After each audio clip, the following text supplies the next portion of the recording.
and welcome to the Michael Deacon program, Randy. Thank you, Michael, and I'm happy to be here and happy to actually connect with you. No doubt, I'm glad you're here, and I'm also glad that we are joined by Mr. Scott Henderson here. Yes, how are you this evening, Michael? I'm fantastic. This is my second appearance. Yeah, you're a veteran. Yes. Yeah, I'm glad you're here. I wanted to talk to you as well about your finding so many interesting things you brought up that I completely missed myself, and I thought I had known a great deal about this, but obviously reading your work and of course Randy's work, it's just left me blown away, to be honest with you. Well, Saturn V rockets tend to blow up as well, so. Oh, no doubt. Yeah, seems to be a common theme with NASA. Oh yeah. So Randy, what's going on out there in Canada? Well, it's interesting. I'm getting a lot of feedback, actually. There seems to be more of an awareness now. I don't know, obviously it has to do with the 50th anniversary of Apollo 11, but it is interesting. I'm getting a lot of people coming up to me saying, read your book, seen your work. It's interesting. They're actually paying more attention to what's going on, and I find that people are starting to really take this seriously. For the last couple of decades, it was a subject that was usually mocked. But I'm seeing evidence now, or indications rather, that the mainstream media is even sort of starting to take it a little bit more seriously. So it seems that we're finally being heard. Yeah, no doubt. And of course, HBO just launched a very popular show. I assume it's going to be popular. It's From the Earth to the Moon. From the Earth to the Moon, yes. And very interesting that I had the pleasure of being involved in an interview with HBO recently that was aired on the 50th anniversary of the Apollo 11 moon landing. I was in the documentary with Bart Sabrill and Marcus Allen, and it was kind of fun. And they did a 6-minute segment with the three of us in their newscast, and we're hoping that they'll do a full-length documentary on it. But it seems to have been received very well, so I'm quite happy about that. I believe I saw the trailer.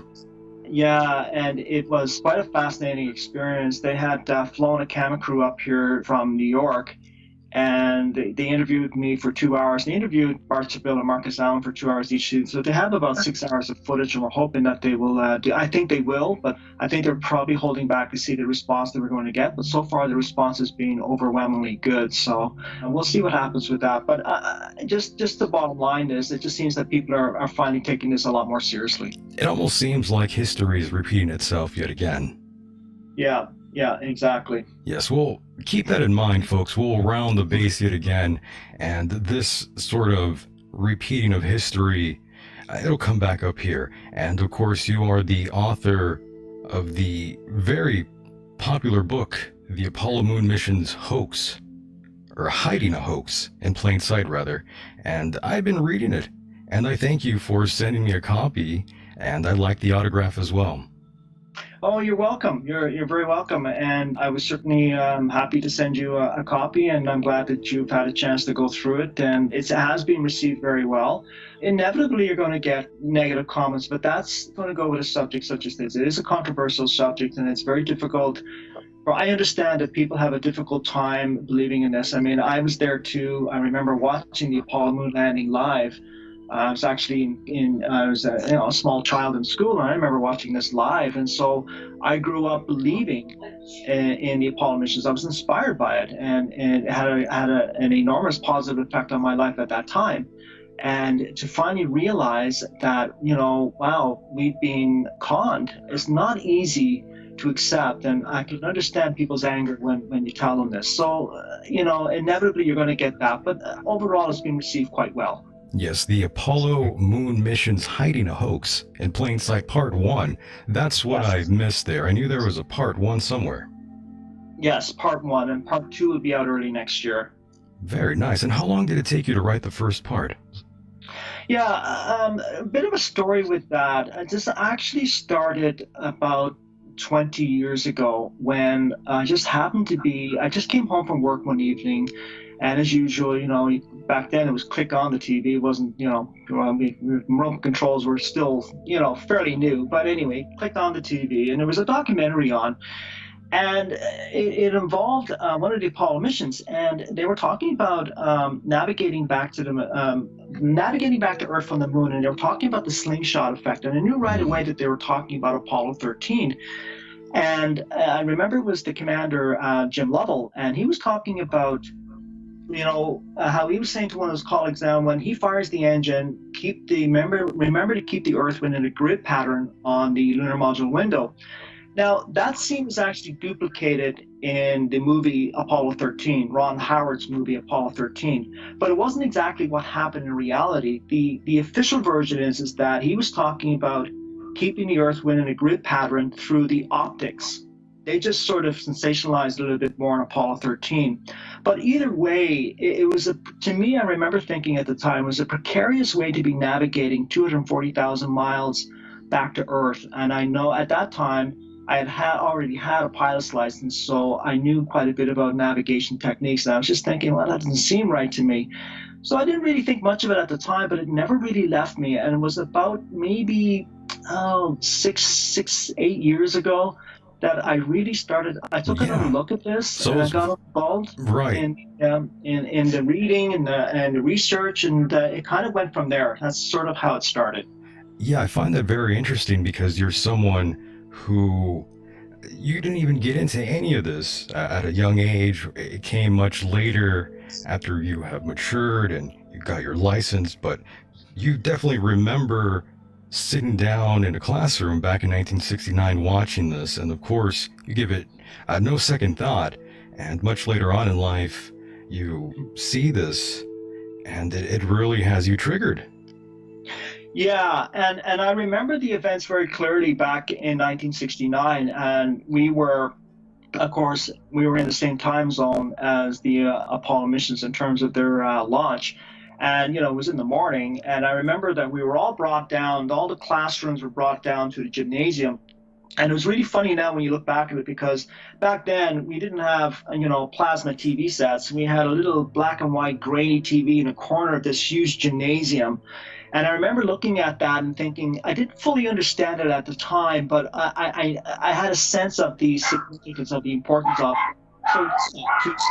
to grow up and believing in that, and then become, get into my 30s and 40s and realize, oh, something's not right here. So yeah, it was quite a change. I had to make quite a change. It was almost a paradigm shifting change for me, just to see what was really going on.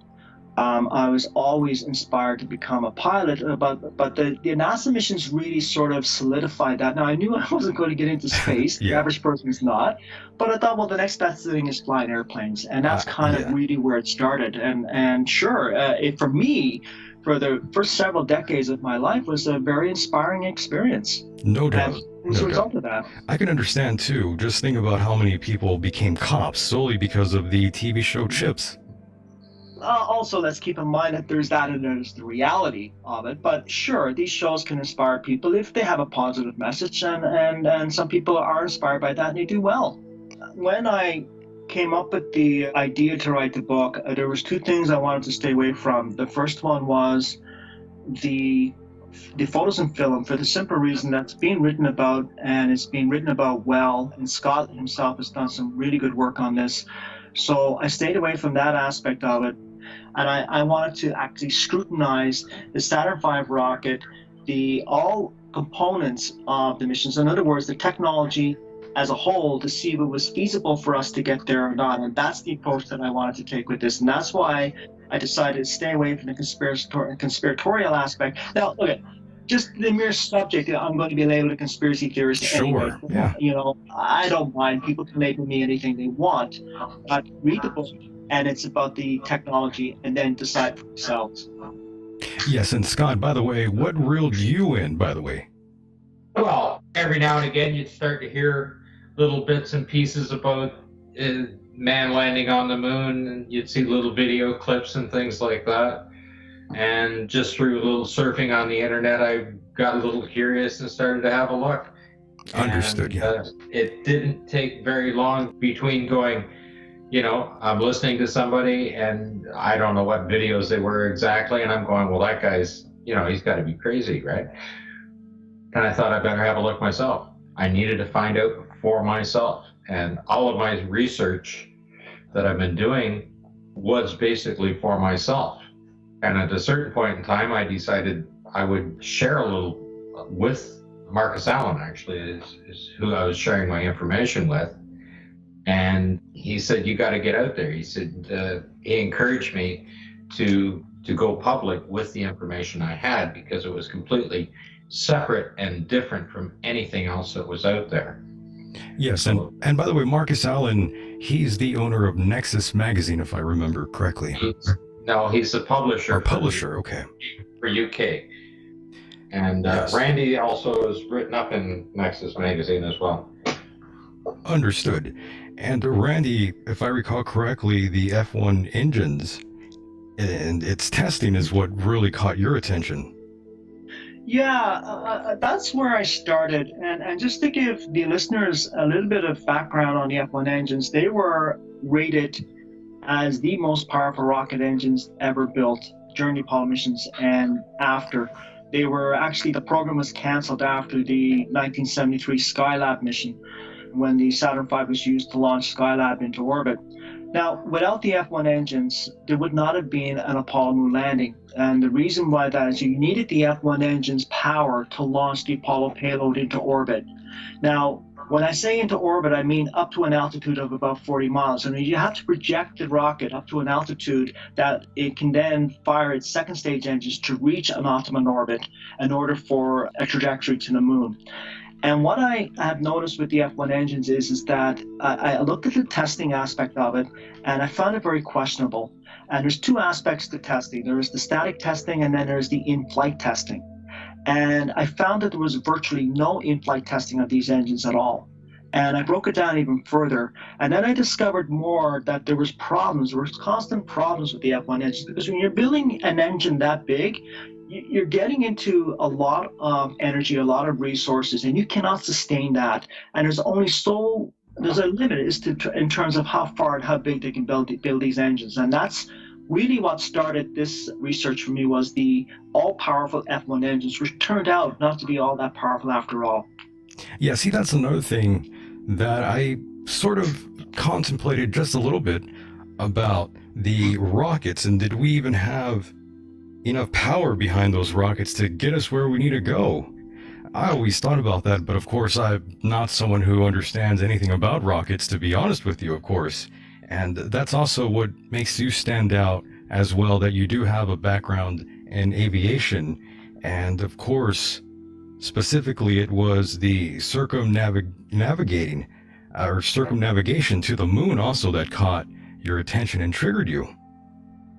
Yeah, I mean, the thing is, too, and I'm not saying that aviation makes me an expert, and some yes. people have said this to me. What I'm saying is that it really helped me in analyzing the technology. And a lot of people can actually do this themselves. Don't be intimidated by the term rocket scientist. It's nothing to be afraid of.